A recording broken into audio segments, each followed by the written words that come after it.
Hi, everybody. I hope you're doing well. I know I picked a sensitive topic today, but I think this needs to be talked about. This is a deeper issue that has a lot to do with, the world as a whole, societies, and I think that suicide is such a common thing. So many people do it, and a lot of people, more than you probably even realize, who haven't done it have either considered it, thought about it, wanted to do it, or actually attempted it and, survived. So this is a big thing. And it's not because the people who want to commit suicide are crazy. It's not because they have a chemical imbalance and they're depressed and it's, not based on logic or reality. Like it is it's so much deeper than that. I think the main reason that people commit suicide is because of this profound sense of hopelessness when they look at the world and they just don't, it's not even why should I die, it's why should I continue to live. Um, because it doesn't seem like there's anything left to live for. And you also feel very lonely because when you start to feel this way, you look around and you start to feel like no one else does and no one really understands. And when you express suicidal feelings or tendencies, you immediately get shut down. It's sort of like, this big taboo topic that if you bring it up, everyone freaks out and tries to scramble to prevent you from doing it. And the focus becomes more about preventing you from doing it than about, you know, being there for you and with you to understand why you might want to do it. What people really need is hope. And that comes with a friend, comes with someone to just lend an ear and say, I get it. It's totally valid. Um, but here's why I go on,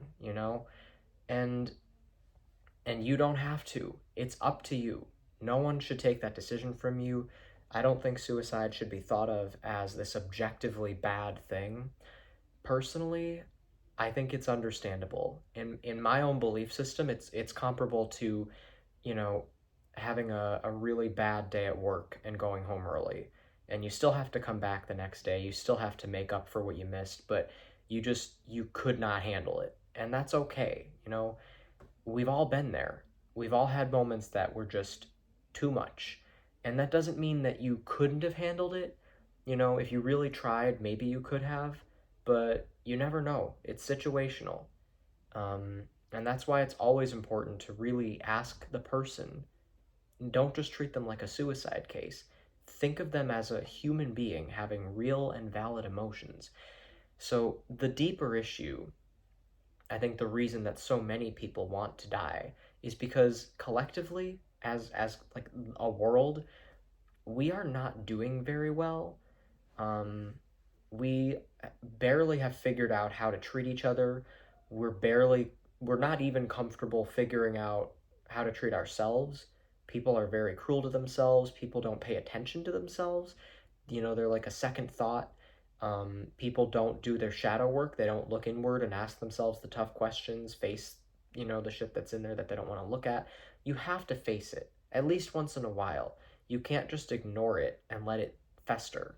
But people don't look at themselves. People just sort of turn it off and just go about the day in a meandering fashion, just like step by step, do this, do that. There's no reflection, and that is why it's hard to connect with people because they're not even connected to themselves. They don't even know who they are. So how can they have real connections with other people? They can only have a connection with someone on the same level that they're connected to themselves. So it is going to make you feel lonely if you are maybe more connected to yourself on a deeper level and you start to realize that all the people around you couldn't say that. So the issue is loneliness. The issue is a feeling of isolation, like you are the only one who knows what you're going through. And I think the only other thing is that sometimes it's just pain. I mean, think of this. Think of like, and pain also it's connected to hopelessness.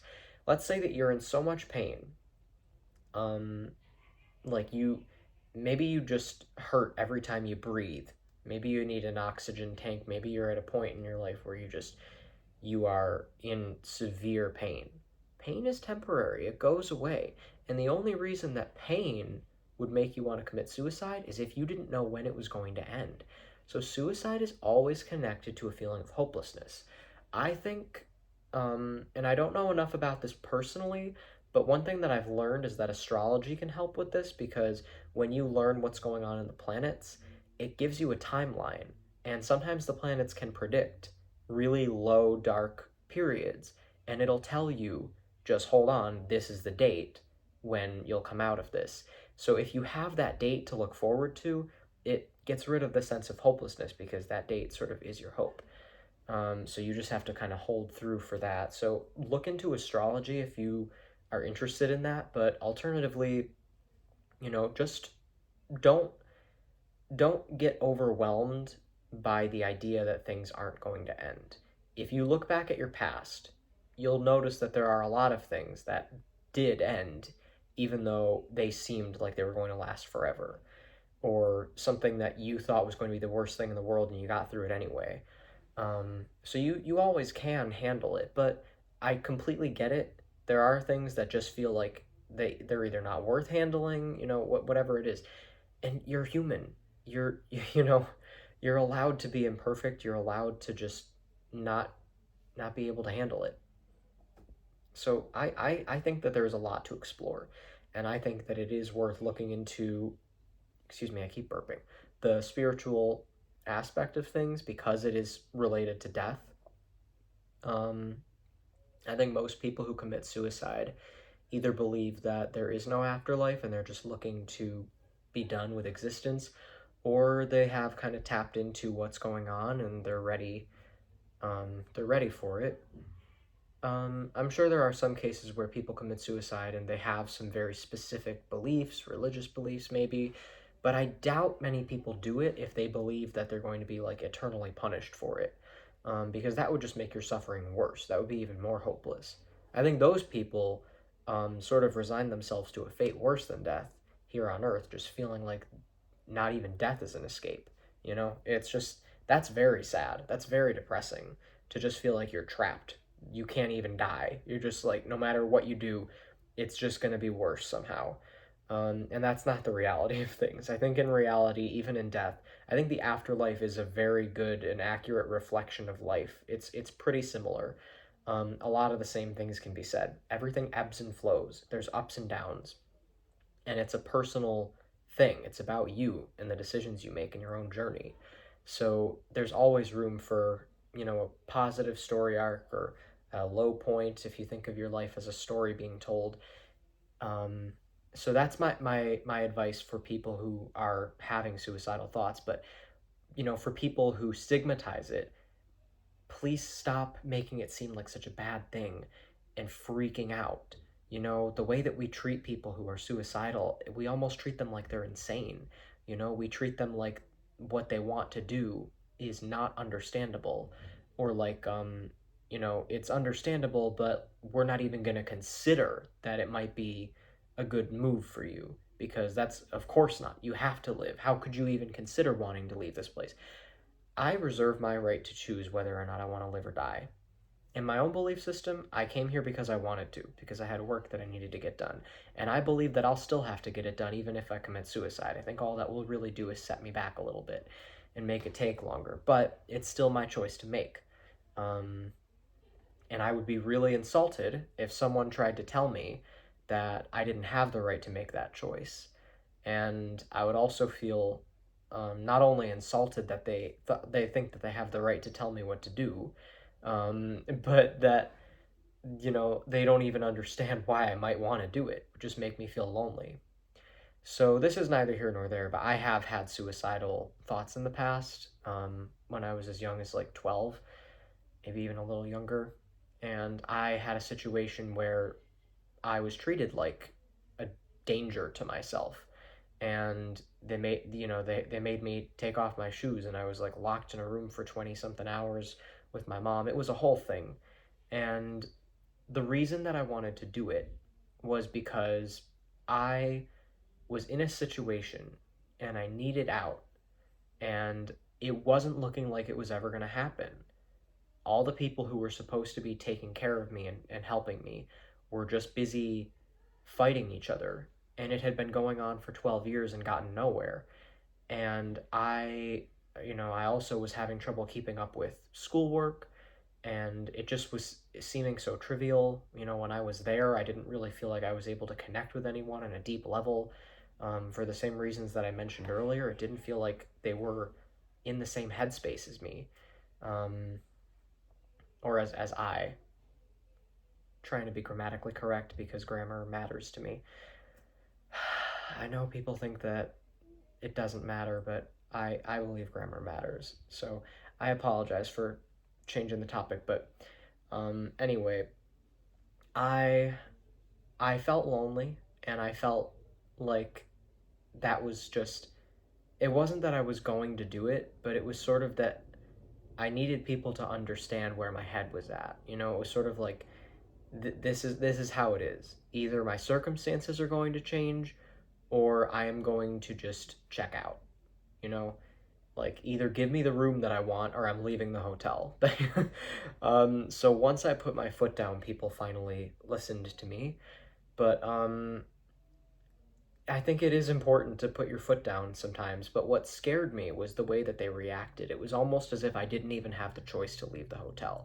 They were like, "Hold on," and then guards got in front of the doors and held a sword at me, and they were like, "You're not going anywhere." Although, they wouldn't have held a sword at me. That's be against their interest.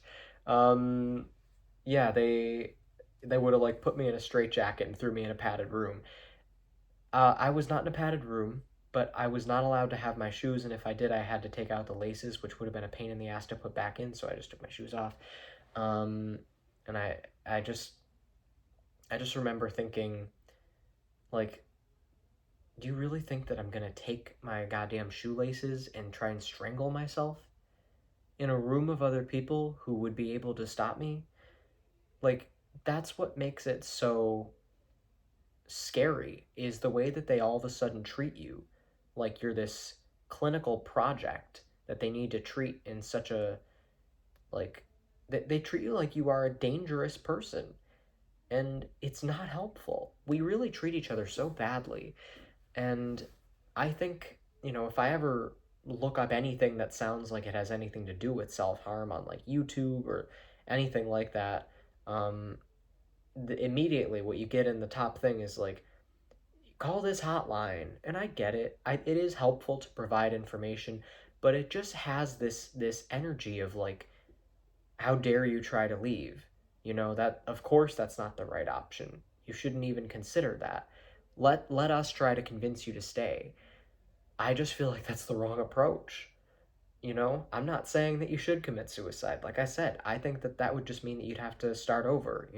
You're still gonna eventually reincarnate. You're still gonna have to get the same work done. You're gonna want to. And no, it's not gonna be forced.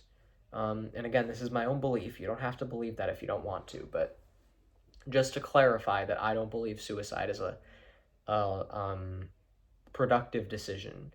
It is an understandable decision, and you have the right to decide if you want to do it. So if I was with someone who told me that they were suicidal, what I would focus on is being there for them, listening to them, and supporting them. I wouldn't argue with them, I wouldn't try to stop them, and I wouldn't make them think that I was afraid. I really don't get afraid. Someone wants to kill themselves, go ahead. Would I miss them? Would it be sad? Absolutely. But, I'm not just going to waste my own time and energy worrying about that, because it's their decision to make. They know that I'm there for them. They know that I would be willing to help them. They know that I would encourage them not to do it. But I don't want them thinking that they owe it to me, or that their decisions are going to be negatively affecting my life. I wouldn't want to think that me having a mental breakdown was ruining my friend's day. If I had a friend who was telling me, if I was going through something, and they were telling me that they were up all night worried about me, or they were freaking out, that would make me uncomfortable, because now it's like, great, now not only do I have to worry about myself, but now I freaked this guy out. You know what I mean? I almost feel like that adds to the stress. um so I don't let other people's problems become my problems. I know how to have healthy boundaries, and that is super important, not only for yourself but for other people. Because if you don't have a healthy set of boundaries, you are gonna have a whole new set of problems coming through. And it's not just gonna negatively affect you, it's gonna affect the people who you have bad boundaries with, or a lack thereof, because, you know, bad boundaries is no boundaries. um, but yeah, I think boundaries is a good key. But really, ultimately, what we need to do is work on changing the world to be a place that people might actually feel hopeful in. Because the issue right now is that the world has reached a very dark place, and we kind of collectively are feeling this heavy energy. I think especially the younger generations are, a little bit more ambitious and bold, a little bit more like, of course, we're gonna quit these dead end jobs that just feel like we're, I don't know, servants to capitalism and not really providing anything to the world. It's not a it's not a service that my heart is really in, because I don't feel like I'm personally helping people. I don't feel like I'm really doing. There's a lot of jobs like that, because they're like corporate jobs. They're jobs where the only real purpose it serves working them is to help the rich get richer at your own expense. They don't care about you. They'll pay you as little as they legally can, and they'll even find loopholes there if it's possible. So people are becoming more aware of this, and it's sort of like this feeling of, you know what? If I can't live the life that I'm supposed to live, if I can't do what I know in my gut I'm supposed to do, I'm not even going to bother at all, which is a great mentality. I think everyone should have always had that mentality. Why live if you're not really living? Um, I think that we all have specific things that we came here to do, and in your heart and your gut, you will know what those things are. And if you stray from that path, or if you stagnate and you get stuck at a place that you were maybe only supposed to be at for a little while, or a place you were never supposed to be in the first place, and you get stuck there, your gut will be telling you to leave.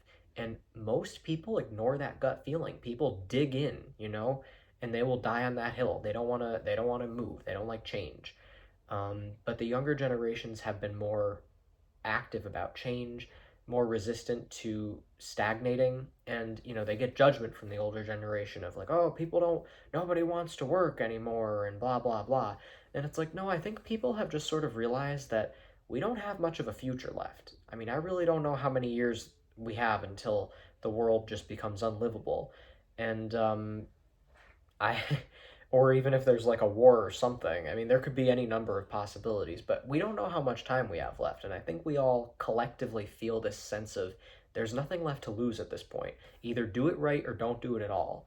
And that's sort of where I was at when I was, when I was 12, and I was sort of like, I've reached a point where we're either going to fix this problem, or I'm just not even I'm done trying. Um and I didn't say it that matter of fact when I was 12. It was a lot more emotional than that.